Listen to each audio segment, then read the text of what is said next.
महावीर भगवंतांचे अनंत चतुष्टय प्रकट झालेले आहेत. कुठले अनंत चतुष्टय आहेत तर त्यांचं ज्ञान कसं आहे, पूर्णतेला प्राप्त झालेलं आहे, म्हणजे अनंत ज्ञान प्राप्त झाले, अनंत दर्शन प्राप्त झालेलं आहे, त्यांची शक्ती अनंत शक्ती प्रकट झालेली आहे आणि अनंत सुखाला ते प्राप्त झाले. हे त्यांचं अंतरंग वैभव आहे. मग ह्यालाच काय म्हटलं, 4 गोष्टी आहेत त्यामुळे ह्याला अनंत चतुष्टय असं म्हटलं.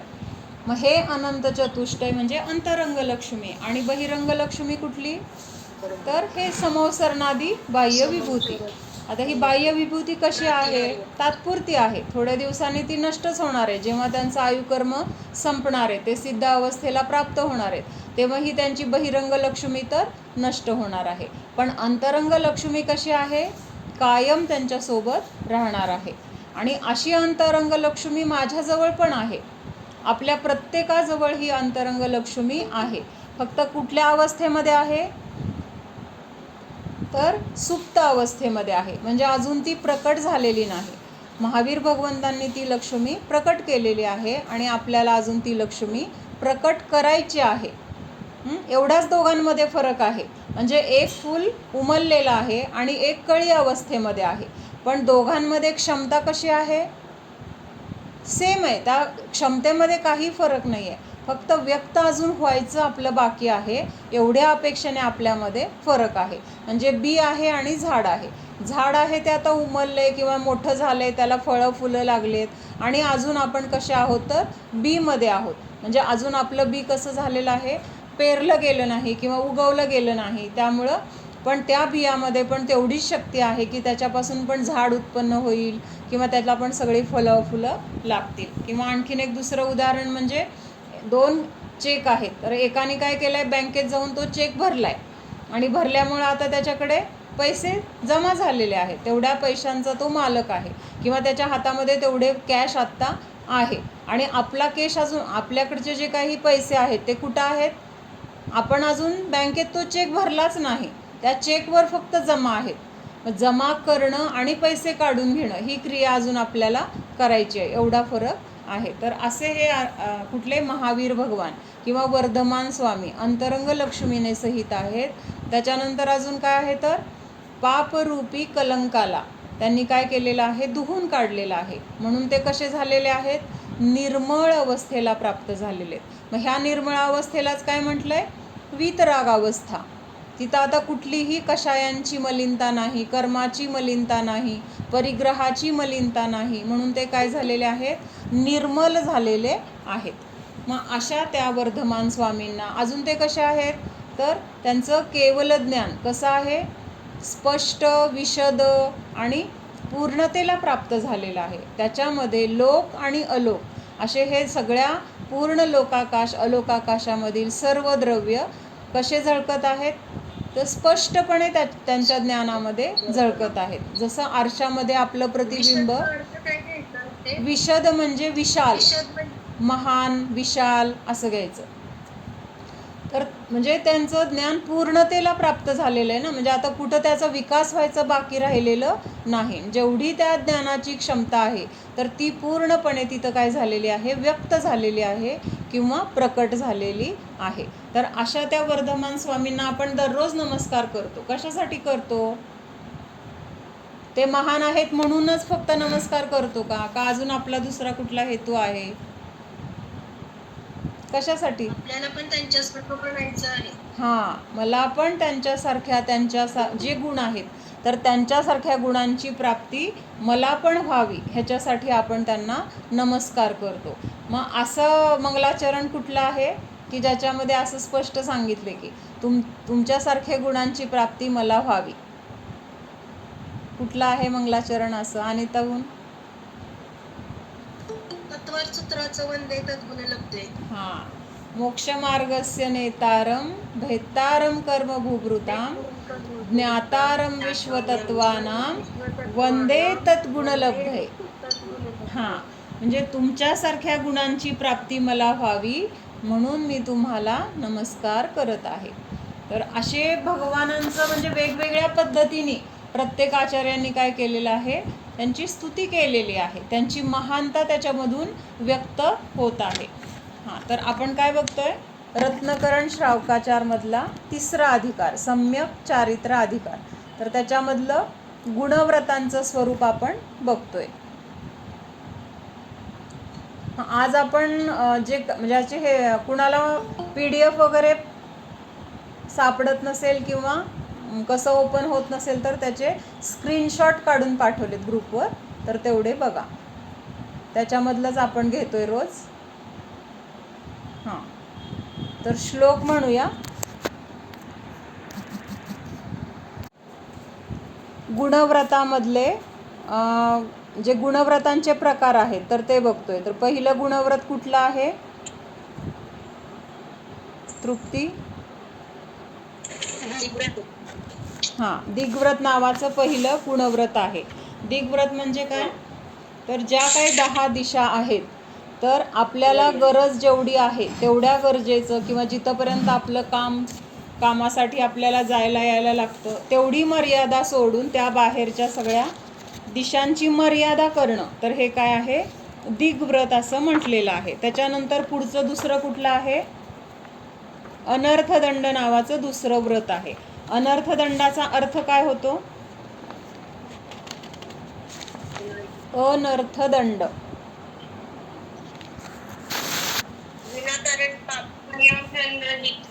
प्रयोजनरहित क्रिया किंवा विनाकारण ज्या गोष्टीमुळे आपल्याला काही फायदा होणार नाही पण आपलं नुकसान मात्र निश्चित होणार, विनाकारण स्वतःच दंडाला पात्र करणे, तर ही काय आहे? तर अनर्थदंड नावाचं पाप म्हटलं जातं. मग ह्या अनर्थदंडाचे 5 प्रकार आपण बघितले.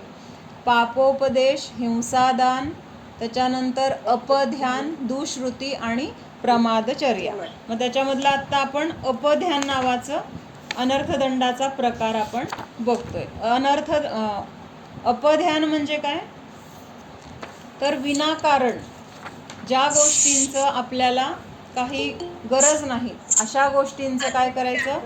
चिंतन करत बसायचं. राग, द्वेष, कुणाबद्दल वाईट चिंतायचं किंवा कुठल्या तरी गोष्टींचं वाईट व्हावं असे भाव करायचे, तर हे सगळं काय आहे? अपध्यान आहे. अपध्यान म्हणजे काय? तर कषायच आहेत. एक प्रकारचे काय आहेत ते? कषायत. आपल्या अपध्यानाचं तू अतिविचार सांगितलीस की काय सांगितलं? अतिविचार सांगितले आणि दुष्कृती म्हणजे निंदा सांगितली. दुष्कृतीचं आपण अजून बघितलंच नाही. आपण अपध्यानच बघतोय 2 दिवस झालं. अपध्यान तू विनाकारण अतिविचार कर. काय म्हटलंय अपध्यानाला? सगळ्यात मोठं पाप म्हटलंय. का पाप म्हटलंय? तर जे काही एक प्रकारची भावहिंसाच आहे ना ही पण. हाय, भावहिंसाच आहे. जिथं कषाय आहेत ना तिथं भावहिंसा आहेच. फक्त हे वेगवेगळ्या प्रकाराने आपल्याला आचार्य सांगतायत. कारण आपल्याला एकच पदार्थ रोज दिला तर आपल्याला त्याचा काय होतो? कंटाळा येतो.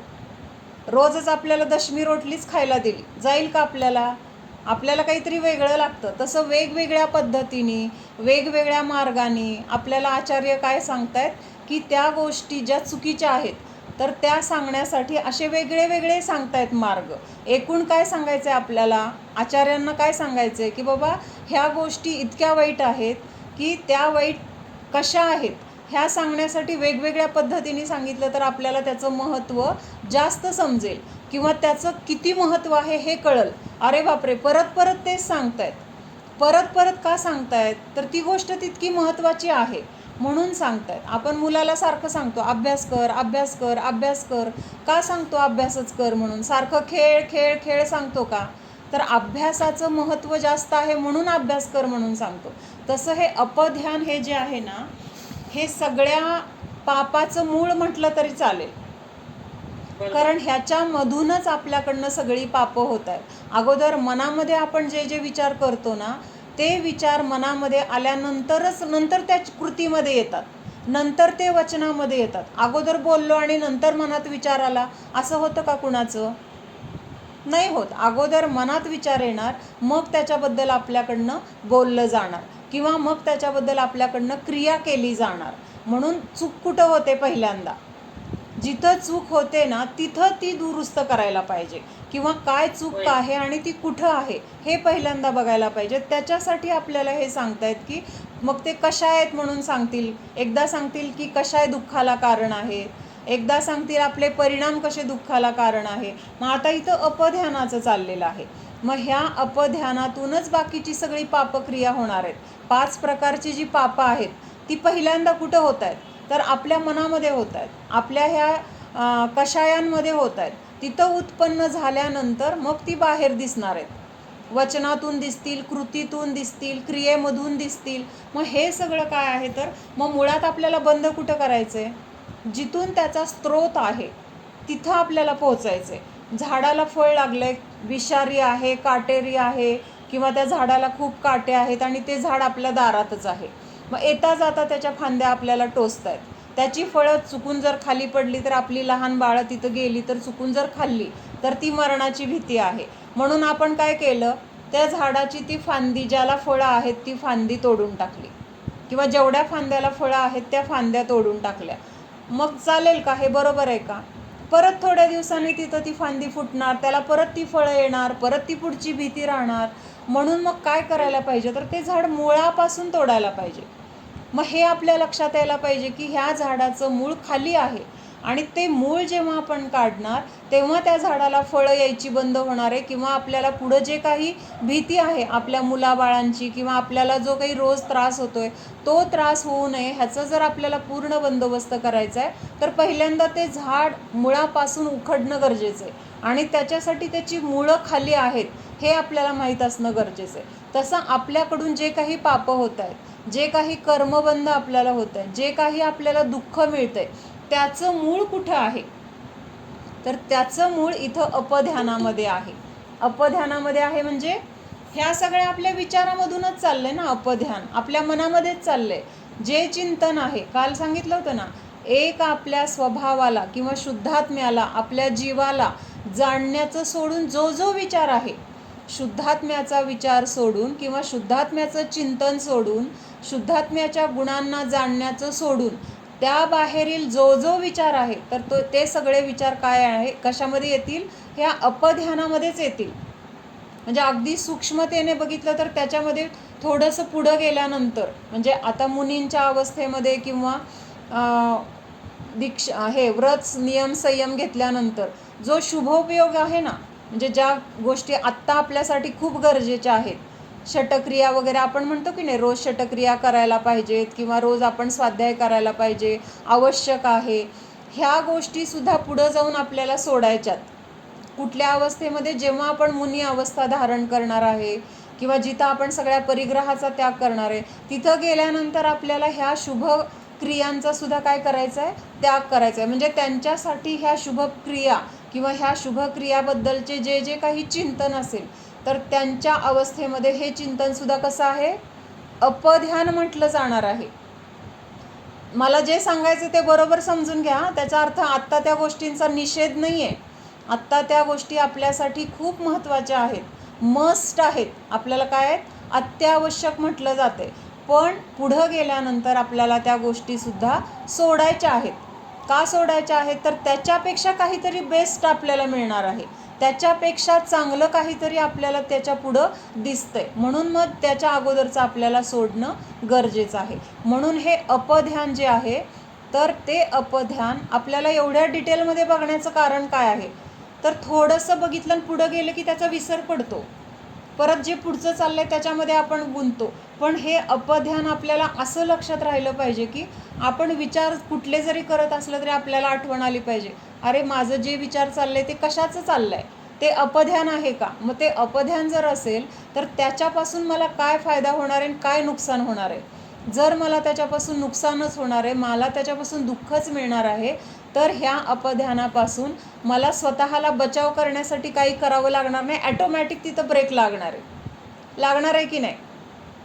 ॲटोमॅटिक तिथं अरे नको इथं पोळतंय म्हणलं की आपण सावध होतो की नाही.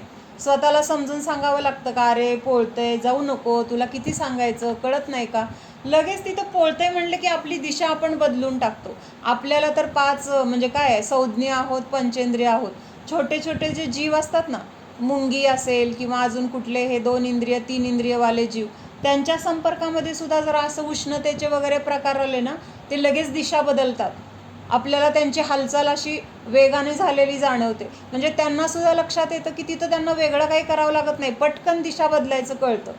मग तसं आपल्याला जर ह्या अपध्यानाचं महत्त्व कळालं की अरे हे माझ्या इतक्या दुःखाला कारण आहे, किंवा आजपर्यंत आपण ह्या संसारात आहोत त्याचं मूळ काय आहे, हे अपध्यान आहे. त्या अपध्यानासाठी आपण आजपर्यंत काय केलेलं आहे, आपलं सगळं आयुष्य दिलेलं आहे. आयुष्य म्हणजे हेच नव्हे, अनादी काळापासून दिले. म्हणून ह्या अपध्यानासाठी थोडंसं आपण जास्त बघत होतो. हां, काल आपण काय काय वाचलं होतं उदाहरण, आपण ते मगरमच्छाचं घेतलं होतं, स्वयंभू रमण समुद्रमधलं. औरंगजेबाचं उदाहरण घेतलं होतं, हां आरशाचं हां, तुकड्यातलं. काल जरा ते रेकॉर्डिंग झालं नव्हतं. कौतुका होती का तू काल? होती का? अच्छा, मला काय माहित नाही, म्हणजे काल मला नक्की कळलंच नाही कोण कोण होतं. ठीक आहे. हां, हे पण बघितलं होतं ना, दुसऱ्यासाठी खड्डा खांदला तर त्याच्यामध्ये तो दुसरा नाही तर आपणच पडतो. म्हणजे खड्डा कुणी कुणासाठी खांदला, आपणच आपल्यासाठी खड्डा खांदतोय. तसं हे जे काही विचार आपण दुसऱ्यांबद्दल वाईट करत असेल किंवा दुसऱ्यांचं वाईट व्हावं असं चिंतन करत असेल, तर आपल्या चिंतनाने दुसऱ्याचं वाईट होणार नाही, तर आपलं स्वतःचं मात्र नक्की वाईट होणार आहे. तर त्यामुळं हे अपध्यान कसं आहे, तर नियमाने त्याचं टाळण्यायोग्य आहे. किंवा दुसरं त्याला दुसरा पर्याय काय, जेव्हा त्याला दुसरा पर्याय आपण देणार तेव्हा हे अपध्यान नष्ट होणार आहे. आपण जर असा विचार केला की मला नाही अपध्यान करायचं, मला नाही अपध्यान करायचं, तर अपध्यान होण्याचं टाळणार आहे का? विचार मनात येणार आहे, तर त्यावेळेस आपण त्याला तिथं दुसरा पर्याय दिला पाहिजे. दुसरा पर्याय जेव्हा आपण त्याला देणार त्यावेळेस हा अपध्यान तिथं आपलं ॲटोमॅटिक नष्ट होणार आहे किंवा होणारच नाही. मग आपण एकदा मागं उदाहरण बघितलं होतं छोट्या बाळाचं. छोट्या बाळाच्या हातामध्ये चाकू आहे, आठवत असेल. छोट्या बाळाच्या हातामध्ये चाकू आहे आणि त्याला कळत नाही आहे की हा चाकू आपल्याला लागला तर त्रास होईल किंवा सगळं रक्त येईल वगैरे वगैरे. आपल्याला कळते की त्याला तो लागू शकतो, म्हणून आपण काय विचार करतोय की तो चाकू त्याच्याकडून काढून घ्यायचा. मग त्याला चाकू दे दे म्हटलं तर ते बाळ काय करतंय, अजूनच पकडून बसतंय. आणि आपण स्वतः काढायला गेलं तर त्याला लागायची भीती आहे. म्हणून मग आपण काय केलं, त्याला दुसरी छान खेळणी दिली. ती खेळणी त्याला नुसती दाखवायचा अवकाश, त्याच्या हातातला चाकू गळून पडला. त्याला पण कळलं नाही की आपण चाकू टाकलाय किंवा आपल्या हातातून चाकू निसटलाय. तसं आपल्याला दुसरं काहीतरी आपण जर मार्ग दाखवला किंवा दुसरी दिशा जर आपण तिथं स्वतःला दाखवली, तर हे अपध्यानापासून आपण काय होणार आहे, आपोआपच बचावलं जाणार आहे. हां, तर थोडंसं आपण मनोहर वर्णिजींचं वाचत होतो, ते वाचते अजून थोडं.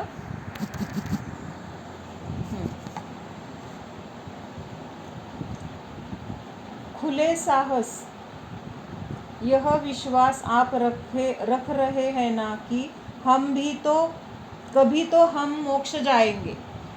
म्हणजे आपल्याला एवढा तर विश्वास आहे ना मनामध्ये की कधीतरी मी पण मोक्षाला जाणार आहे किंवा मला पण मोक्षाला जायचे, हा विचार तर आपल्याला आहे की नाही, किंवा ही इच्छा तर आपल्याला आहे की नाही.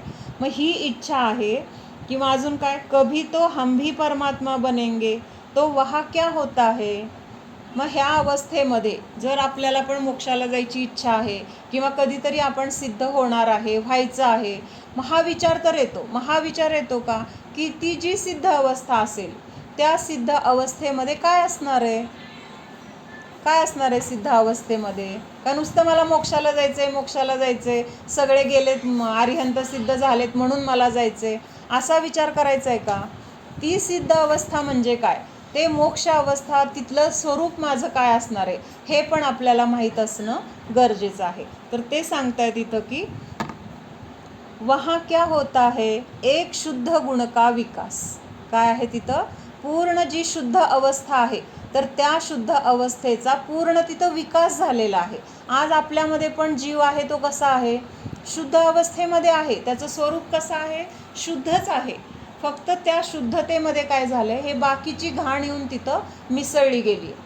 आणि ती कुठली घाण आहे, हीच ही अपध्यानाची घाण आहे. ह्या अपध्यानाच्या घाणीमुळे काय झालंय, कर्माची घाण आलेली आहे. कर्माच्या घाणीमुळं काय झालं आहे, हा सगळा संयोग आलेला आहे आणि ह्या संयोगामध्ये मग परत काहीतरी घटना घडत आहेत. हे सगळं काय आहे तर मलिनता आपल्या संयोगामध्ये आलेली आहे. जी महावीर भगवंतांनी जी मलिनता दूर केली ना, तर ती ही सगळी मलिनता त्यांनी दूर केलेली आहे. आणि ही दूर केलेली मलिनता जेव्हा म्हणजे मलिनता जेव्हा नष्ट झाली तर तिथं काय आहे तर त्या जीवाची पूर्ण शुद्ध अवस्था तिथं प्रकट झालेली आहे आणि ही अवस्था तिथं सिद्ध अवस्थेमध्ये किंवा मोक्षामध्ये आहे. तो उसका सॅम्पल अभी से क्यों नहीं करते. मग आपल्याला तिथं गेल्यानंतर ती अवस्था मिळणार आहे का, म्हणजे मोक्षाला गेल्यानंतर आपण शुद्ध होणार आहे का. तर आत्तापासून आपल्याला प्रयत्न करायचे आहेत, आत्तापासून ती मलिनता घालवण्यासाठी पुरुषार्थ करायचा आहे. तेव्हा मग आपल्याला तिथं पूर्ण अवस्था प्रकट झाल्यानंतर तिथं जायला मिळणार आहे. तिथं गेल्यानंतर आपण शुद्ध होणार नाही आहे. तर शुद्धता मोक्षामध्ये नाही आहे. शुद्धता कुठं आहे तर आपल्या स्वतःमध्ये आहे.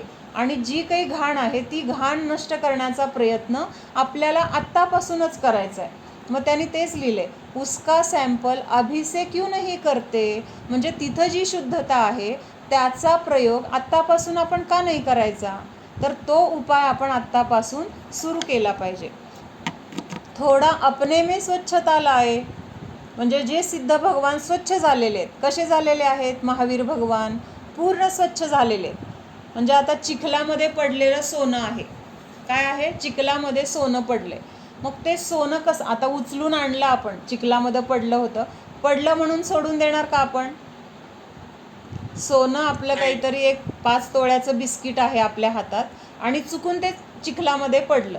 आता ते घाण आहे चिखल किंवा विष्ठा आहे, गटार आहे किंवा काय आहे, आपण सोडून देणार का.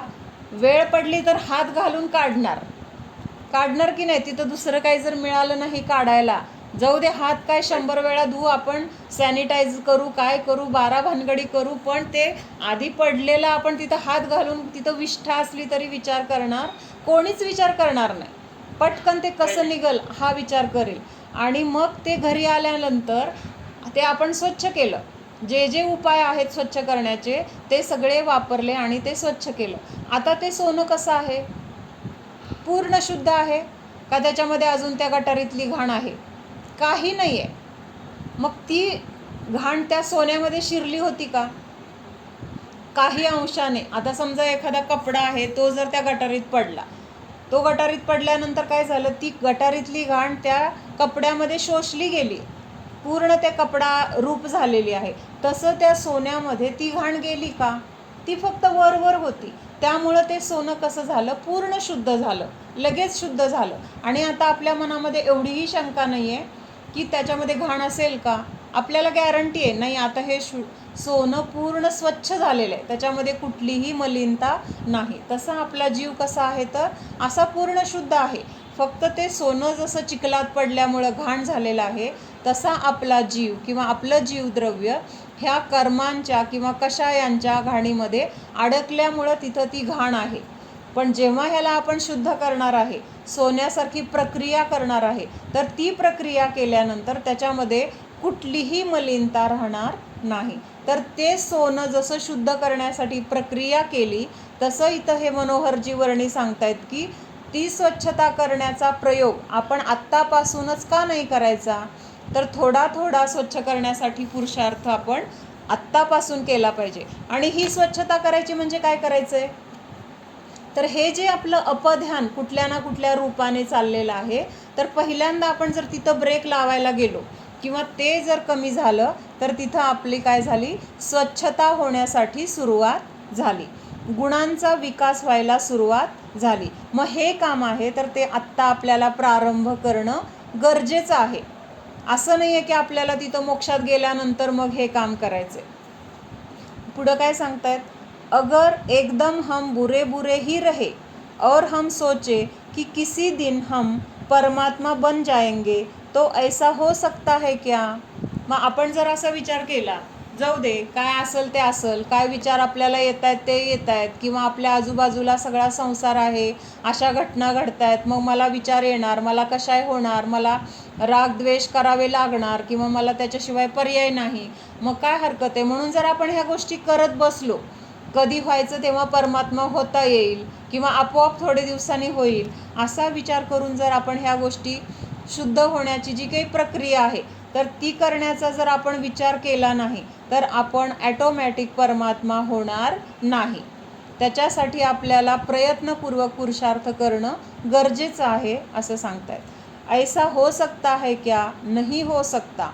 तो अपने आप में इतना तो निर्णय करे की मुझको अपध्यान नहीं करना. म्हणजे मुद्दाम हे परत परत का आपण अपध्यानाचं घेतोय, तर ह्या सगळ्या संसाराचं जे काही मूळ आहे, म्हणजे जसं ते काटेरी झाड कशावर आहे तर त्या खाली जमिनीमध्ये असलेली त्याची मुळं, त्याच्यावर ते उभारलेलं आहे. तसं ह्या आपल्या संसाराचं, कर्माचं, दुःखाचं जे काही मूळ आहे ना तर ते अपध्यान आहे असं सांगताय तिथं. हां, तो निर्णय करे की मुझको अपध्यान नहीं करना. हे अपध्यान जर बंद झालं नाही तर आपल्या जे काही परमात्मा होण्याची प्रक्रिया आहे तर ती प्रक्रिया सुरूसुद्धा होणार नाही.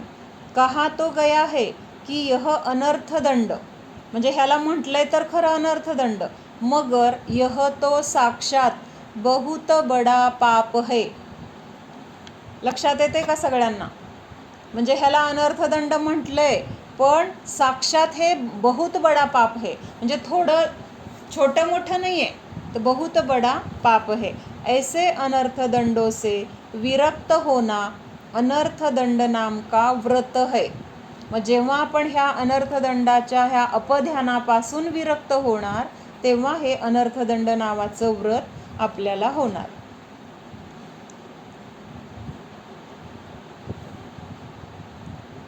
आता इथं काय लिहिलंय अजून? अब यहाँ इसे अकिंचित कर कहा है, समय सार में अनर्थ क्रियाकारी भी कहा है. म्हणजे समयसार ग्रंथामध्ये ह्या अनर्थदंडाला अनर्थ क्रियाकारी असं पण म्हटलेलं आहे. ये दोनों शब्द रख लेना, म्हणजे दोन्ही जरी शब्द वेगळे वेगळे वाटत असले तरी त्याचा अर्थ एकच आहे. जैसा मैं दूसरों के बारे में सोचता हूँ क्या मेरे सोचने से वह काम होता है. हिंदी समजते ना सगळ्यांना? तृप्ती मम्मी आहे का तुझी? आहे ना? हां हां. जैसा फक्त ना ती नाहीये, माहित नाहीये व्हिडिओ मध्ये. अच्छा ठीक आहे, त्यांना ते ऑन करायचं लक्षात आलं नसेल. ठीक आहे. हां. जैसा मैं दूसरों के बारे में सोचता हूँ क्या मेरे सोचने से वह काम होता है.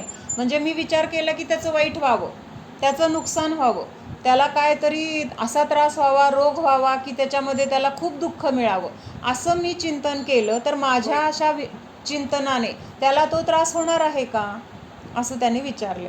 नहीं होता मेरा सोचना प्रवृत्ती है. म्हणजे हे जे काय आहे ते मी माझ्यामध्ये केलेला विचार आहे, तर त्या विचाराने त्या समोरच्या माणसाला तसं काहीही होणार नाही. कुछ भी पर्याय हो वह मेरे प्रदेश में होगी. काय सांगितलंय? हे जो आपण विचार करतोय ना दुसऱ्याचं वाईट व्हावं, दुसऱ्याला त्रास व्हावा, तर हा विचार माझ्या प्रदेशामध्ये होतोय. माझ्या प्रदेशामध्ये म्हणजे माझे जे जीवाचे प्रदेश आहेत, आपला जीव कुठं आहे? ह्या शरीरामध्ये राहतोय की नाही सध्या, तर ह्या शरीरामध्ये जे जीवाचं अस्तित्व आहे तर हे विचार कुठं आहेत? तर ह्या जीवाच्या अस्तित्वामध्ये किंवा जीवाच्या प्रदेशामध्ये हे विचार आहेत. मेरे प्रदेश से बाहर नहीं हो सकती. म्हणजे माझी ही जी विचारांची प्रवृत्ती आहे दुसऱ्याचं वाईट करण्याचं किंवा दुसऱ्याचं वाईट व्हावं अशा चिंतनाची ही प्रवृत्ती माझ्यामध्येच आहे, ती दुसऱ्यांमध्ये जाऊ शकत नाही. बुरा सोचना अपध्यान करना यह मेरे में ही समाएगा. सोचे इस पर आपत्ति आ जाए तो आपके सोचने से वह आपत्ति में आ गया क्या. मी असा विचार केला की दुसऱ्यावर हे संकट यावं, मग मी असा विचार केला म्हणून त्याच्यावर तसं संकट आलं का. कदाचित आपत्ति में भी आ जाए, आपकी खोटी करने से तो उस करनी से आपत्ति में नहीं आया. म्हणजे कदाचित मी विचार केला आणि तसं समोर घडलं, तर ते माझ्या विचारामुळं घडलं असं आपण मानतो, पण प्रत्यक्षात असं घडलेलं नसतं. तिथं तसं का झालं? त्याच्या कर्माचा उदय योगायोगाने तसाच होता. त्यावेळेस त्याला तशा कर्माचा उदय येणार होता आणि तो आला.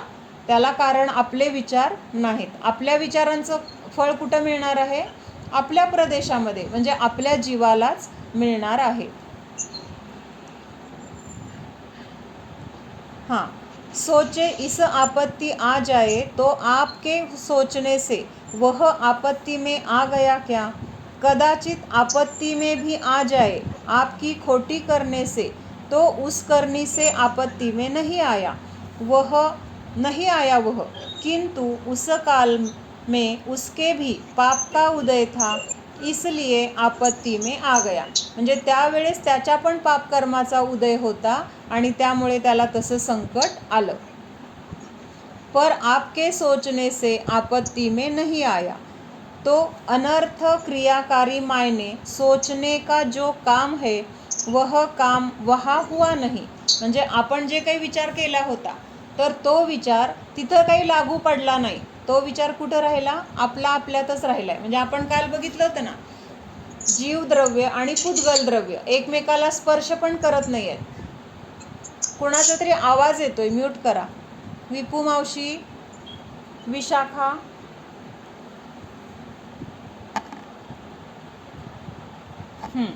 तर काय सांगितलं की आपण काल बघितलं होतं की जीव आणि शरीर जरी एक ठिकाणी राहत आहेत तरी ह्या शरीराचं सुद्धा आपल्या चिंतनामुळे काही बदल होत नाही आहेत.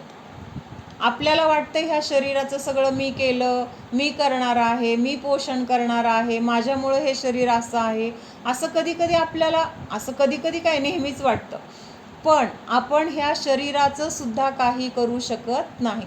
जर आपण ह्या शरीराचं काही करू शकलो असतो तर आपल्याला आपण असा विचार केला असता की मला म्हातारं व्हायचंच नाही आहे. कुणाला आवडतं म्हातारं व्हायला? कुणाला आवडतं आपल्या शरीरामध्ये शक्ती कमी झालेली किंवा आपले केस पांढरे झालेले, आपल्या तोंडावर अंगावर सुरकुत्या पडायला लागलेल्या? कोणाला आवडेल? मग आपण ह्या शरीराचं करतोय ना, मग का ह्या शरीराला ह्या सुरकुत्यापासून, ह्या वृद्धत्वापासून आपण का बचाव करू शकत नाही? ह्याचाच अर्थ काय आहे? जरी ह्या शरीरामध्ये आपण राहत असलो तरी पण ह्या शरीरामध्ये सुद्धा बदल करण्याची क्षमता आपल्यामध्ये नाही. म्हणजेच काय आहे तर एक द्रव्य दुसऱ्या द्रव्याचं काही करू शकत नाही. मग ज्या शरीर आपल्या संयोगामध्ये आहे तरी सुद्धा ह्या शरीराचं आपण काही करू शकत नाही. मग बाहेरच्या दुसऱ्या जीवांचं आपल्या चिंतनामुळे कसं काय होणार आहे? म्हणजे एक साधा विचार आहे, जिथं ह्या शरीरामध्ये आपण काही बदल करू शकत नाही तिथं समोरच्या द्रव्यामध्ये किंवा समोरच्या व्यक्तीमध्ये आपल्यामुळे काय बदल कसा होऊ शकेल? पटतंय का सगळ्यांना? लक्षात येतंय ना? हां, प्रत्येक वस्तू स्वयं परिणामित आहे, त्याच्यामध्ये आपण काय बदल करू शकत नाही कोणाचं काय. हां, असं आपल्याला ज्ञान तर आहे, म्हणजे हे समजतंय सगळ्याला. पण प्रत्यक्षात आपण जेव्हा विचार करतो किंवा क्रिया करतो तर त्या क्रियामध्ये ह्या ज्ञानाचं अवलंबन नसतं किंवा तिथं ज्ञान जरी असलं तरी श्रद्धा नसते आणि त्यामुळं आपल्याकडून परत असं अपध्यान होतंय किंवा आपल्याकडून परत कशाय होत आहेत, शरीराबद्दल एकत्व ममत्व होतंय. म्हणजे हे ज्ञान आहे पण त्याच्याबद्दलचं श्रद्धान नाही आहे. म्हणून श्रद्धान पक्का असेल ना तर हे अपध्यान आपल्याकडनं होणारच नाही. नाही, श्रद्धा नसते पण विचार येतात मनामध्ये, असं होतं. श्रद्धान जर असेल ना तर असे विचार येणारच नाहीत. श्रद्धान आपण ते विचारांचे काढून टाकतो पण एक निमिष का होईना विचार येतात, असं होतं. विचार कसे येतात माहिती का? विचार कसे येतात ते विचार आल्यानंतर सुद्धा तिथं त्या श्रद्धान आहे, सम्यक श्रद्धान आहे, म्हणजेच तो जीव सम्यक दृष्टी आहे. आणि जिथं सम्यक दर्शन आहे ना तिथं चारित्र मोहामुळं विचार येणार, खायचे प्यायचे भाव होणार, पण तिथं आसक्ती नसणार आहे, मोह नसणार आहे. हां, आता ही वेळ झाली आहे आणि ह्या शरीराला हे देणं गरजेचं आहे. मग ते देताना तिथं म्हणजे आपल्याला आवडणारं आहे का, नावडणारं आहे का, कमी आहे का, जास्त आहे का, हा विचार तिथं नसणार आहे. हां, जो आपने दूसरे के बारे में सोचा कि दुखी करूं, यह आपत्ति डालूं, तो इस सोचने से नहीं हुआ, वहाँ इस कारण आपका सोचना अकिंचित कर है.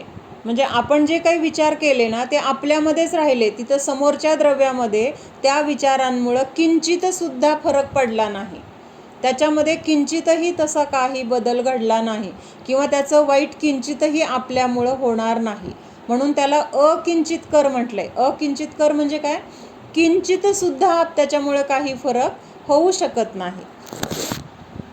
कोई लाभ देने वाला नहीं है, फिर क्यों दूसरे के बारे में कुछ भी विचार करे. मेरा जैसा भाव, मेरी जैसी चेष्टा वह मेरे लिए है. म्हणजे जो काही विचार आहे, जे काही माझे परिणाम आहेत, तर ते सगळे परिणाम, त्या सगळ्या क्रिया माझ्या स्वतःसाठी आहेत. मी त्या दुसऱ्यासाठी जरी करत असलं तरी त्याचा फायदा किंवा नुकसान दुसऱ्याला होणार नाही, तर ते त्याचं नियमाने मलाच ते भोगावं लागणार.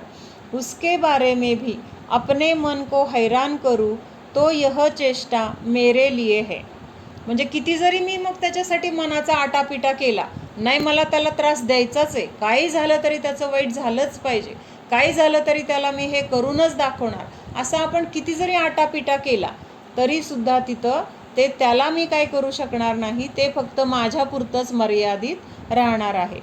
ऐसा वस्तु स्वरूप जानकर इस अपध्यान नाम के खोटे पाप से बचना ही चाहिए. म्हणजे असा सगळा विचार करून आपण हे टाळलं पाहिजे असं ते सांगतायत. मग आता समजा दुसऱ्याच्या अंगावर चिखल टाकायचा आहे, मला काय विचार आहे, दुसऱ्याचं वाईट करायचं विचार आहे, मग मी काय केलं, त्याला त्याच्या अंगावर चिखल टाकायचं ठरवलं. पहिल्यांदा चिखल कुणाला लागणार आहे, मला लागणार आहे, कारण मला त्याच्या अंगावर चिखल टाकायचं आहे ना, तर मला आधी माझे हात चिखलात घालावे लागणार आहेत. म्हणजे त्याला त्याच्या अंगावर चिखल पडेल किंवा नाही पडेल ही पुढची गोष्ट आहे, पण अगोदर मला स्वतःला मात्र त्या चिखलामध्ये बरबटून घ्यावं लागणार आहे. अगोदर मी घाण होणार आहे, मग दुसऱ्याला घाण करण्यासाठी अगोदर मी मला घाण करते, ही केवढी मोठी चूक आहे, हे लक्षात येते का. म्हणून आपल्याला हा विचार पाहिजे की त्याचं चांगलं होणार असेल, वाईट होणार असेल, ते त्याला फळ देणारं कर्म आहे ना, आपण कशाला त्याला वाईट काय करायला जायचे, त्याच्यासाठी मी कशाला माझं स्वतःचं म्हणजे मलिन स्वतःला करून घेऊ, माझे कशाला हात घाण करून टाकू, किंवा माझं मन मी कशाला कशाईत करून टाकू. माझ्या मनामध्ये जी काही कलुषता निर्माण होते, जे काही कशाय किंवा हे जे काही वाईट विचार अपध्यान आपण करतोय, त्याच्यामुळे अशांती कुणाला आहे, समोरच्या माणसाला तर त्रास नंतर होईल, ते पण त्याच्या योग्यता असेल तर होईल, पण ते विचार माझ्या मनामध्ये जेव्हा निर्माण झाले, त्या क्षणी माझ्या मनातली शांती काय झाली, नष्ट झाली. माझ्या मनातली जी काही निर्मळता आहे, वीतरागता जी काय असेल किंवा असायला पाहिजे, तर त्या वीतरागतेमध्ये काय झाली, ह्या अपध्यानामुळे तिथं बाधा आली, तिथं काय झाली, कषायांची मलिनता झाली. आणि हे कषाय जे आपल्या मनामध्ये उत्पन्न होतात, ते त्रास दुसऱ्याला देतील किंवा न देतील, पहिल्यांदा त्रास मला झाला. जेव्हा माझ्या मनामध्ये ह्या विचारांची उत्पत्ती झाली, तिथं पहिल्यांदा त्रास मला माझ्या विचारांमुळं मलाच झालेला आहे. मग अगोदर मी मला त्रास करून घेऊन मग मी दुसऱ्याला त्रास द्यायचा, कुणी सांगितलंय. स्वतःला त्रास होतोय हे आपण अगोदर बघायला पाहिजे, किंवा आपल्याला ज्या गोष्टीमुळे त्रास होतोय त्या गोष्टी टाळण्याचं आपणच प्रयत्न करायला पाहिजे, ते काय बाहेरचं कोणी करू शकणार नाही. मग आपण दुसऱ्यासाठी स्वतःला त्रास देतो, ही केवढी मोठी चूक आहे, हे आपल्या लक्षात आलं पाहिजे. बोर होतंय का, हे अपध्यान खूप 2-3 दिवस चाललंय म्हणून बोर होत नाही ना. म्हणजे विषय थोडा हा जास्त महत्त्वाचा मला वाटला, कारण प्रत्येकाला प्रॅक्टिकली जगायला उपयोगी आहे ना. हा, म्हणजे आपण काय परिणाम खायला पाहिजे, हा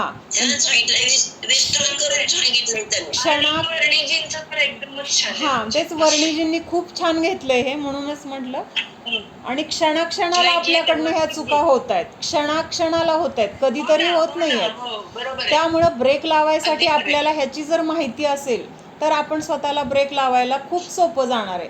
म्हणजे तिथं आपल्याला बळजबरी करावी. आपण शरीरावरती तर एवढं महत्व केलेलं आहे, मग ते शरीराबरोबर कम्पेअर करून बाकीच्यांशी एकदम परफेक्ट आपल्याला हे होते. म्हणून म्हटलं छान चाललंय हा, एकदम छान. म्हणजे मला वाटतं काही माहिती का हा. काय? एक लक्षात आलं हम्म. की 10 मधली 2च माणसं अशी असतील की जी मुळातच जन्मताच अपध्यान घेऊनच जन्मलेली आहेत. म्हणजे त्यांच्या त्या कर्मानेच तशीच आहेत, ती जन्मापासूनच रागीट आहेत, अशी आहेत. पण 8 माणसं जी आहेत ना, ज्यांच्याकडून अपध्यान घडतंय, ती बऱ्याच वेळा समोरच्यावरती डिपेंड असतात. समोरचा खूप वेळा त्यांना त्रास देतो, तेव्हा त्यांच्याकडनं एकदा ते घडतं. ते घडतं, पण ते आपोआप होतं ते असं. घडणार की, पण हे कधीपर्यंत घडणार? जोपर्यंत आपल्याला हे तत्वज्ञान समजत नाही किंवा त्याला हे 8 माणसं बाकीचे त्रास देत असतील तर त्याच्या कर्माचा तो उदय आहे ना. आणि जो कोणी त्रास देतोय, आवाज गेला तुझा. हां हां हां, म्हणजे जोपर्यंत अज्ञान आहे तोपर्यंत ते विचार असतात मनात. अज्ञान मनातून गेलं ना आपल्या किंवा क्लिअर होतं सगळं. जर तुमच्यावरती अशी वेळ आली की तुम्हाला एखादा माणूस सतत टॉर्चर करतोय किंवा काहीतरी चुकीचं बोलतोय विनाकारण, तर तुम्ही असं किती वेळा सहन करणार आहात? ते खरंच तुम्हाला धर्माचं ज्ञान आहे म्हणून तुम्ही सोडून देणार का? 10 वेळा त्यांचं ऐकल्यावर एकदा तरी तुम्ही बोलणार? होणार अशा आहे वेळेला ग. सांगितलं की आपल्या आत्मसंरक्षणासाठी प्रतिकार हे केलेले उपाय करायला. जेवढं आपण शांत राहू ना, तेवढं लोक समजतात की अरे यार हे तर वेडेच आहे किंवा हे कमकुवतच आहे, आपण बोलू शकतो लोकांनी किती काय पण. समजायचं हा लोकांचा प्रश्न आहे. लोकांनी आपल्याला वाईट समजलं म्हणजे आपण वाईट आहोत का? तसं नाही, हां तसं नाही. त्यांनी हा. वाईट समजायचं नाही म्हणत आहे. हा. पण जेव्हा आपण प्रतिकार करत नाही एखाद्या गोष्टीला, हा. जेव्हा आपण धर्माचा विचार करून सोडून द्यायला लागतो त्या गोष्टी, तिथं पण एका लिमिट नंतर प्रॉब्लेम्स येतात, असं मला म्हणायचं. प्रॉब्लेम्स कधी येतात माहिती का? आपण तिथं फार अडकत जातो. म्हणजे मी किती सहन करायचं, मी एवढं गप्प बसलो तरी पण त्याला अरे त्याला तत्वज्ञानच माहीत नाही आहे ना. तू त्याला असा त्रास देशील का? तो जो तुला त्रास देतोय किंवा तुला टॉर्चर, एक तुला म्हणून म्हणते बरं का मी, तसं काय नाही, पण तो तुला टॉर्चर करतोय त्याला हे तत्वज्ञान माहीत नाही आहे. तू त्याला असं तत्वज्ञान माहीत असताना असं टॉर्चर करशील का? का नाही करणार? कारण तुला आता माहीत झालंय. म्हणजे आधी पण करत नसशील, पण एक उदाहरण म्हणून सांगते. आता तर तू अजिबात नाही करणार. तू काय विचार करशील, मी जर त्याला त्रास दिला उद्या मला परत तसंच त्रास सहन करावा लागेल. त्यामुळं त्याला तर असा विचार करायला पाहिजे की तो अज्ञानी आहे, त्याला समजत नाही आहे म्हणून तो असं बोलतोय. हां, आपल्याला सहन होत नाही आहे तर तिथं आपण प्रतिकार कसा करायचा आहे? एकतर त्याच्या सान्निध्यात जास्त राहायचा प्रयत्न करायचा नाही, जेवढं टाळता येईल तेवढं टाळायचं आहे, किंवा कमीत कमी तिथं कॉन्टॅक्टमध्ये राहून कमीत कमी बोलून आपल्या स्वतःला कसा त्रास कमी होईल एवढं आपण बघायचं आहे. कारण समोरच्या माणसाला आपण बदलू शकत नाही, त्याला आपण सांगू शकत नाही की बाबा तुझं हे चुकतंय. हां, तेवढी समजून घेणारी व्यक्ती असेल तर नक्की सांगायला पाहिजे, कारण आपण सांगून त्याचा जर बदल होत असेल तर सांगणं आपलं कर्तव्य पण आहे. पण जर तिथं ही शक्यता असेल की आपण सांगून जर तिथं म्हणजे उलटा उपयोग होत असेल किंवा त्याला समजत नसेल तर तिथं न सांगता आपल्या स्वतःला त्रास कसा कमी होईल हे पहिल्यांदा आपण बघायचे. म्हणजे आपण जर आजारी असताना आपल्याला काही पथ्य सांगितले आहेत. पथ्य सांगितलेत म्हणजे काय? ते पथ्य का सांगितलेत तर त्याच्यामुळं आपल्याला जास्त त्रास होतोय किंवा आपला आजार वाढतोय, म्हणून आपल्याला सांगितलेत की हे पथ्य तुम्ही पाळा, किंवा ह्या वस्तूंच्या सान्निध्यात तुम्ही जाऊ नका, ह्या वस्तू तुम्ही खाऊ नका, ह्या वातावरणात राहू नका. असं काही गोष्टी आपल्याला डॉक्टरांनी सांगितल्यात. का सांगितल्यात तर आपल्यामध्ये तेवढी शक्ती नाही आहे की त्या गोष्टींना आपण फेस करू शकणार नाही. म्हणजे फेस करण्याची शक्ती आपल्यामध्ये नाही, त्यामुळे आपल्याला त्यांच्यापासून लांब राहायला सांगितलं आहे. मग तसं आत्ता आपल्यामध्ये शक्ती कमी आहे. का शक्ती कमी आहे तर आपल्यामुळे तेवढं तत्त्वज्ञानाची दृढता नाही आहे. दृढता नसल्यामुळे जेव्हा असे कर्माचे उदय येतात ना, तेव्हा आपल्याकडून पण मग तेवढ्याच तीव्रतेने आपल्याकडून प्रतिकार तसा दिसून येतो. मग शक्यतो असे प्रसंगच टाळायला बघायचे. जिथं टाळता येणार नाहीत, नाविलाज असेल तर तिथं आपण माघार घ्यायची, किंवा स्वतः कमीपणा घेतला तरी चालतो. समोरच्या माणसाने मला वाईट म्हटलं, मला चोर म्हटलं, मला शिवी दिली, पापी म्हटलं, खोटारडा म्हटलं, माझ्या मनाला हे माहीत पाहिजे पक्कं की मी चोरी केलेली नाही, मी खोटं बोललेलं नाही. मग त्यांनी मला वाईट बोललं म्हणून काय फरक पडतोय? वाईट वाटणार वाटणार नाही असं नाही आहे, पण आपण स्वतःला समजवण्याचे तर हेच उपाय आहेत. आणि जेव्हा हे उपाय आपण सतत स्वतःला सांगत जाऊ, आरोप का घ्यायचे? विनाकारण आरोप का घ्यायचे? मग काय करायचं, भांडण जर आपल्याला तिथनं जर भांडून जर आपल्याला त्रास होणार नसेल ना, तर मग तिथं आपला स्वतःची बाजू मांडा, तुम्ही सांगा एकदा दोनदा, पण समोरच्या माणसाला जर समजत नसेल तर तिथं तोंड म्हणजे सांगण्यापेक्षा तोंड बंद केलेलं चांगलं. मला असं खूप वेळा वाटतं. मला काय म्हणायचंय, पाप होऊ नये आपल्याकडून, कुठलाच कषाय होऊ नये याची काळजी घेता घेता आपण आपला स्वाभिमान घाण नाही ठेवता कामा, असं मला म्हणायचं. बरोबर आहे, स्वाभिमानानेच राहायचंय. असं नाही की आपल्याला कुणी यावं आणि काही म्हणून जावं, कुणी यावं तुडवून जावं, कुणी यावं. आपण आपला सेल्फ रिस्पेक्ट ठेवूनच राहायचंय. करत शांत बसावं असं नको. ते पण आपण चांगलं होऊन ठेवू शकतो ना, चांगलं राहून. असं नाही की आपण दुसऱ्याला त्रास दिला तर लोकांनी आपल्याला भिवूनच आपल्याला चांगलं म्हणावं, किंवा लोकांनी आपल्याला तेव्हाच आपल्याला लोक रिस्पेक्ट देतील की जेव्हा मी त्याला काहीतरी बडगा दाखवेन, किंवा जेव्हा मी त्याला. आपण चांगल्या वागण्यातनं पण आपला रिस्पेक्ट ठेवू शकतो. एक शांत एकदा जर का आपण सहन केले, तृप्ती जैन साधू पण म्हणतो ना, सहन केले, येत आहेत. आता तो साप त्या लोकांना अडवत नाहीये, त्रास देत नाहीये, काय नाहीये बरं का. मग थोडे दिवस हे सगळं व्यवस्थित चालू राहिलं. मग परत थोडे दिवसांनी काय झालं की सगळ्या लोकांच्या लक्षात आलं की हा साप नुसता पडून असतो, कुणाला काहीच कळत नाही. मग हळूहळू लोक किंवा छोटी छोटी मुलं अशी त्याला दगडं वगैरे मारायला लागली. लांब उभं राहायचं आणि दगड मारायचा, आणि मग ते परत काठी मारायला लागली किंवा त्याला जाऊन त्रास द्यायला लागली, आणि तो साप अक्षरशः रक्तबंबाळ वगैरे व्हायला लागला. पण तो काय विचार करत होता की मला महाराजांनी सांगितलंय की कुणालाही त्रास द्यायचा नाही, सगळ्या लोकांना त्यांच्या त्यांच्या कामासाठी तिथून जावं लागते, तू कुणाला अडवू नकोस, कुणाला काही चावू नकोस वगैरे, असं त्यांनी म्हणजे सांगितल्यामुळं तो शांत होऊन तोच विचार करून तो गप्प राहायचा. पण त्याला खूप त्रास व्हायला लागला. हळूहळू सगळीच मुलं येऊन त्याला त्रास द्यायला लागली. मग एक दिवस परत तिथून महाराज चालले होते का काहीतरी, किंवा कोणीतरी महाराजांना जाऊन सांगितलं की महाराज तेव्हापासून तो साप आम्हाला त्रास देत नाही आहे, पण आता लोकच त्याला खूप त्रास देत आहेत, त्याला मारतायत, त्याला म्हणजे असं काहीही करतात, दगडाने मारतील, टोचवतील, पुन्हा पुन्हा काठ्या टोचवायला लागले वगैरे, आणि तो साप रक्तबंबाळ होतोय. मग महाराजांना वाईट वाटलं.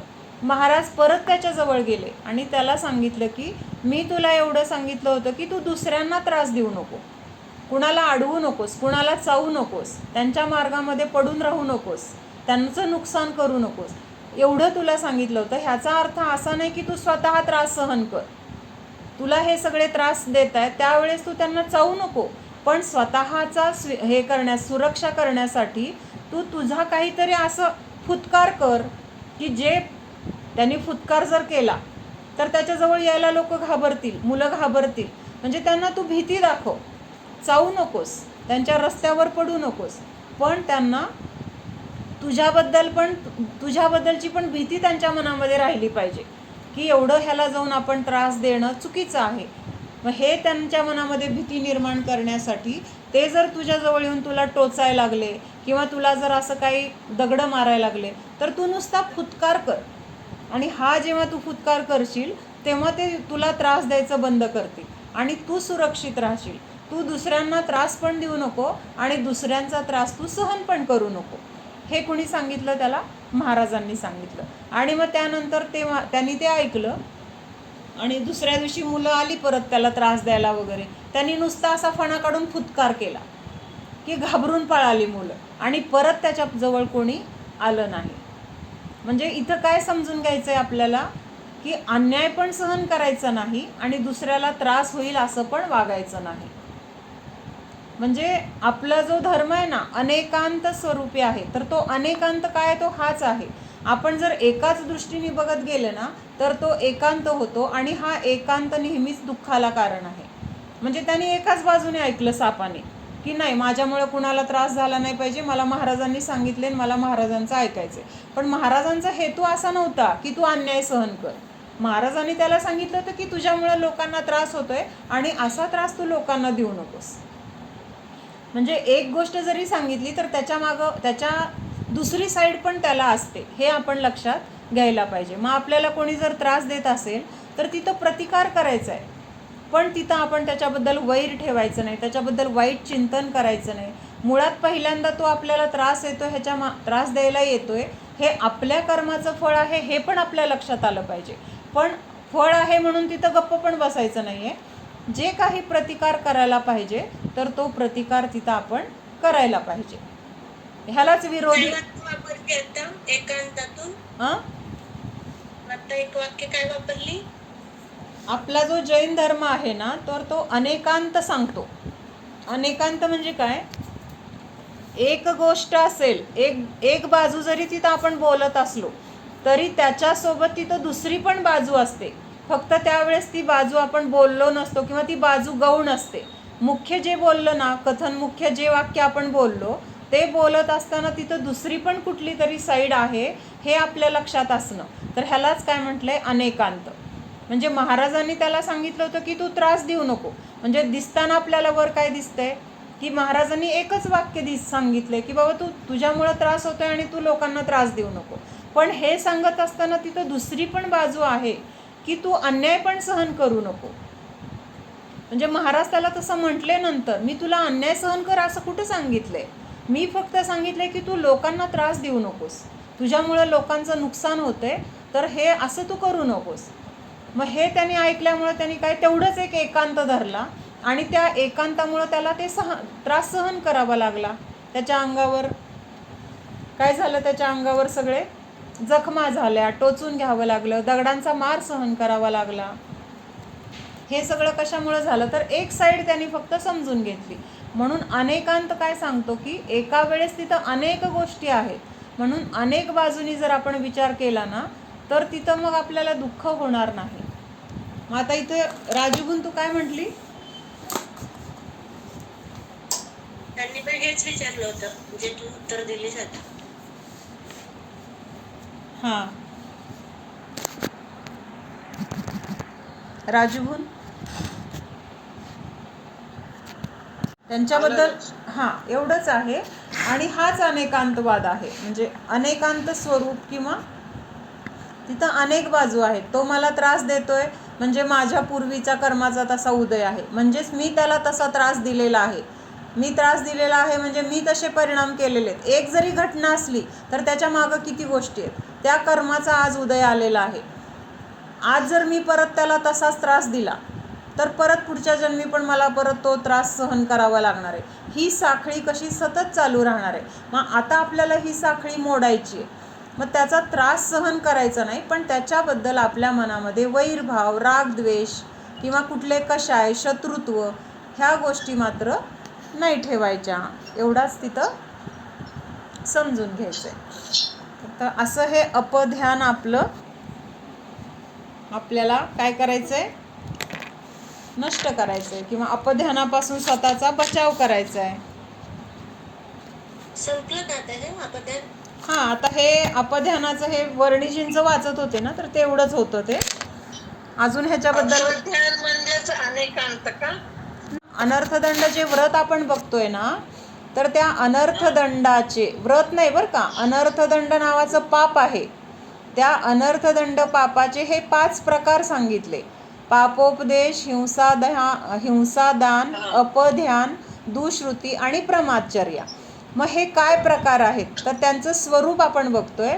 तर त्याच्यातलं अपध्यान म्हणजे काय? हे सगळे वाईट विचार म्हणजे दुसऱ्यांबद्दल वाईट चिंतन करणं, दुसऱ्यांचं वाईट व्हावं असे भाव करणं किंवा दुसऱ्यांचं वाईट झालेलं पाहून सुद्धा मनामध्ये आनंद मानणं, हे सुद्धा अपध्यानच आहे. म्हणूनच आपण काल बघितलं की आर्तध्यान, रौद्रध्यान हे सुद्धा अपध्यानामध्येच येणार एका अपेक्षेने विचार केला तर. मग हे सगळे आपले सतत विचार कषाय चालू असतात आणि ह्याचं फळ कुणाला मिळतं तर आपल्याला मिळतं. किंवा आपल्या सगळ्या दुःखाचं मूळ कुठं आहे तर हे अपध्यानामध्येच आहे. म्हणून हे अपध्यान आपलं काय करायचं आहे? नष्ट कसं होईल ह्याच्यासाठी आपल्याला प्रयत्न करायचा आहे. त्याच्यासाठी आपण हे अपध्यान खूप बघितलं. खूप म्हणजे काय 2 दिवस बघितलं. आणि अनेकांत हे काय आहे तर एक अनेकांत हा सिद्धांत आहे किंवा एक तत्व आहे की ज्याच्यावर आपला जैन धर्म आधारित आहे. म्हणजे जो बेस असतो ना, आता घराचं कसं पाया खणला जातो त्याच्यावर त्या पायावर घर बांधलं जातं, तसं आपला जैन धर्म ह्या अनेकांतावर आधारलेला आहे. अनेकांत म्हणजे काय, एक गोष्ट आहे पण त्याला अनेक बाजू आहेत. म्हणजे ह्याचं उदाहरण आपण बघतो ना, ते हत्तीचं पण बघतो, किंवा बऱ्याच वेळा आपण असं एखादी व्यक्ती घेतली. आता समजा तूच आहेस, राजूहून तुझंच उदाहरण घेऊया. आता तू आहेस फैंची मुलगी, किंवा दिलीप भाईंची बायको आहेस, चिमूची आई आहेस, अजून माझी बहीण आहेस, कोणाची तरी मैत्रीण असशील, कोणाची काकी मामी असशील, कोणाची फई आहेस. म्हणजे असे सगळे नाते आहेत. मग सगळेजण तुला वेगवेगळ्या नावाने हाक मारतात, पण तू किती आहेत? तू एवढ्या राजूहून वेगळ्या वेगळ्या आहेत का? राजूहून एकच आहे, पण प्रत्येकाच्या अपेक्षेने तुझं नातं वेगळं आहे की नाही. माझ्या अपेक्षेने तू बहीण आहेस, चिमूच्या अपेक्षेने तू आई आहेस. मग चिमू जेव्हा तुझ्याशी बोलतीये तेव्हा ती आई म्हणून बोलते, त्यावेळेस तुझं आई हे मुख्य तिथं काय झालं, ते तुझा रूप त्यावेळेस तिथं मुख्य झालं. मग बाकीचे तिथं तुझी सगळी नाती आहेत, पण तुझं आत्ता चिमूशी बोलणं चाललंय, किंवा आई आणि मुलगी ह्या अपेक्षेने तुमचं चाललंय बोलणं. त्यावेळेस बाकीची नाती तिथं प्रत्यक्षात नसल्यामुळं, किंवा ते तुझ्याशी बोलत नसल्यामुळं ते गौण आहेत. आणि चिमू किंवा तू त्यावेळेस काय झाले, मुख्य झाले. मग तू एक असताना ही सगळी नाती, किंवा हे सगळे जे काही तुझे नाती झाली आहेत, म्हणजे प्रत्येक व्यक्तीशी तुझं वेगळं वेगळं नातं, ही अनेक नाती झाली. मग हेच काय आहे, अनेकांत आहे. मग तू फक्त चिमूचीच आई म्हटलं तर, माझी बहीण नाही आहे, मी चिमू म्हणली नाही, ही माझी फक्त आईच आहे, मग असं म्हटलं तर चालेल का? तू माझी बहीण आहेच नाही म्हटलं तरी, तिने नाही म्हटलं तरी तू माझी बहीण नाही आहेस का? आहेसच. किंवा अजून दिलीप बहीणची बायको आहेसच. म्हणजे ही बाकीची नाती तिथं नष्ट नाही झाली. तू चिमूची आई झाली तरी बाकीची नाती तिथं नष्ट होत नाहीत, फक्त त्यावेळेस ती नाती गौण आहेत. मग हे सगळ्या नात्यांचा विचार करणं, किंवा सगळ्या नात्यांना स्वीकारणं, हे म्हणजेच काय झालं, अनेकांत झालं हा. आणि जर आपण म्हटलं नाही मी फक्त चिमूची आईच आहे, माझं कुणाशी बाकी काही नातं नाहीच आहे, असं जर म्हटलं तर तो एकांत झाला. आणि मग हा एकांत जर म्हटलं आपण, किंवा तेच धरून बसलं, तर ते चुकीचं होणार की नाही चुकीचं? मग मला राग येणार, दिलीप भाईंना राग येणार, अजून कुणाला राग येणार, अरे ही अशी कशी काय म्हणती. म्हणजे असं जे काही तिथं प्रॉब्लेम्स येतील ना, तर ते प्रॉब्लेम्स कशामुळे आले, एकांतामुळे आले. म्हणून अनेकांत जेव्हा आपण स्वीकारतो ना, तर तिथं आपल्याला दुःख होत नाही. आपण दुःखी आहोत ते एकांतामुळे आहोत. म्हणजे आत्ता मला त्यांनी त्रास दिला ना, मग त्यांनी मला त्रास दिल्यानंतर मी का सहन करायचं, असं आपल्याला वाटतं. तर हे एकांत आहे. त्यावेळेस त्याच्या बाकीच्या बाजू आपण बघत नाही आहे. आणि बाकीच्या बाजू जर आपण बघत राहिलो, किंवा बाकीच्या सगळ्या गोष्टींचा जर विचार केला, तर तिथं आपल्याला त्या